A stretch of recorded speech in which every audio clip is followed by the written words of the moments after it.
Good morning, and welcome to the Willow Rose Cottage Sourdough Starter Failure Class. This is the book I'm using, in case you're wondering. I'm following it. There's directions in the front, day by day, that I've been following, but there's also this that I can also follow. And I have failed 3 times. So today's going to be the 4th time, and I read and listened to all of your suggestions, and I'm going to follow them. So mostly everybody said there were 2 main suggestions that rang through, and that was, one, it was too stiff, that I needed to add more water, and I was following the directions. 4 ounces water, 4 ounces wheat flour. Here's my premium whole wheat flour, organic, all the good things it's supposed to be. So, and then the half a cup of water, 4 ounces of water. So I kept doing that, and it kept coming out too stiff. The second thing is, the book said to put it in the winter time, which it is winter. I know it doesn't seem like it because it's been incredibly warm, and maybe that's the problem, is it's not cold enough. But it said in winter time, put it in the oven, put it in a 4-quart bowl with a loose top on it, like a loose cloth top on it, and put it in the oven with the light on, and just leave it like that. That's what I did. Didn't use the oven the entire time because I didn't want to heat it up and all this stuff and then be worried about that. So the other advice was, don't put it in the oven because it looks like the oven light is cooking it. So okay, so I'm not going to do that. So today I'm going to do, in fact, one viewer actually said she doesn't even measure. She just goes by consistency. So I'm going to try to do the 1 cup of flour, which is 4 ounces. And then I'm going to just go ahead and add the water as needed, I think, until I get a gooey. Oh, and the other thing that you guys said was that it needs to be the consistency of thick pancake batter. So that is a visual that I can follow. So I'm going to do that. I have my tea. So, and I have, oh, and the other thing was, someone said to put it in a jar with a lid. So I have this container, and it has a lid, so I'm going to put it in here with a lid.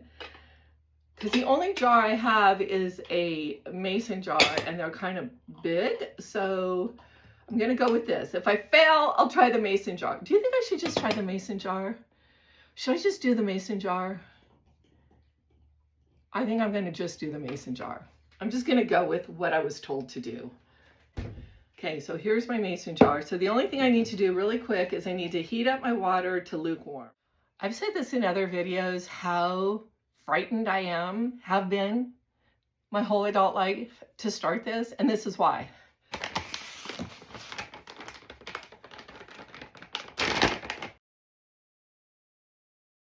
So the other thing I was thinking I was doing wrong is that the water has to be between 90 and 100 degrees Fahrenheit. And I was wondering if maybe I wasn't getting the water the right temperature. So what I'm going to do is I pulled out my thermometer, and I'm going to put it in the water. And when it hits between 90 and 100, I'm going to pull it out. So it's 120 right now. So maybe that's what's wrong. Maybe I've been killing the yeast.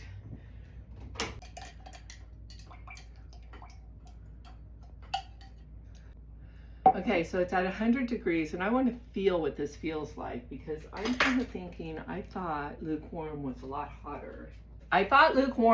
hotter. So I'm wondering if that's the issue that I've been having. So I'm going to go ahead. I'm not going to measure. I'm just going to pour it in until it reaches the consistency of thick pancake batter. You guys.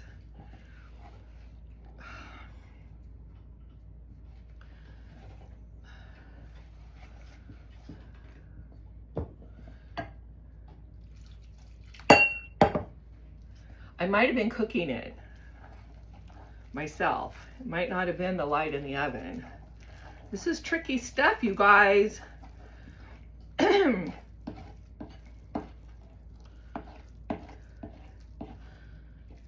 So does this look like thick pancake batter to you guys?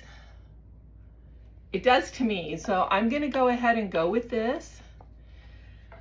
I have my clean mason jar, someone suggested. So I'm gonna go ahead and put it in my clean mason jar.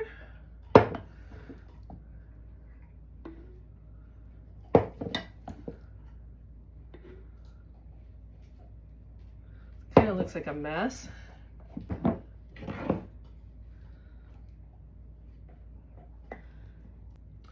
I have to say this looks a lot better, so we'll check back in tomorrow around 9 o'clock and we'll see.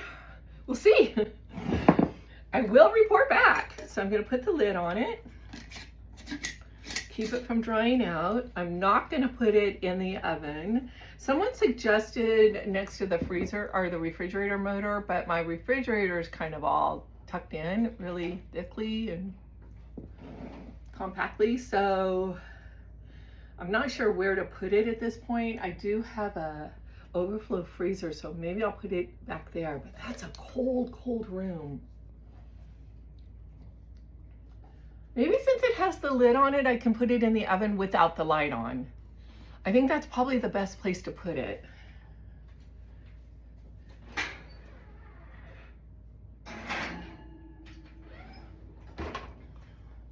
So I put it in the oven without the light on, so there's no heat source. It's just in there.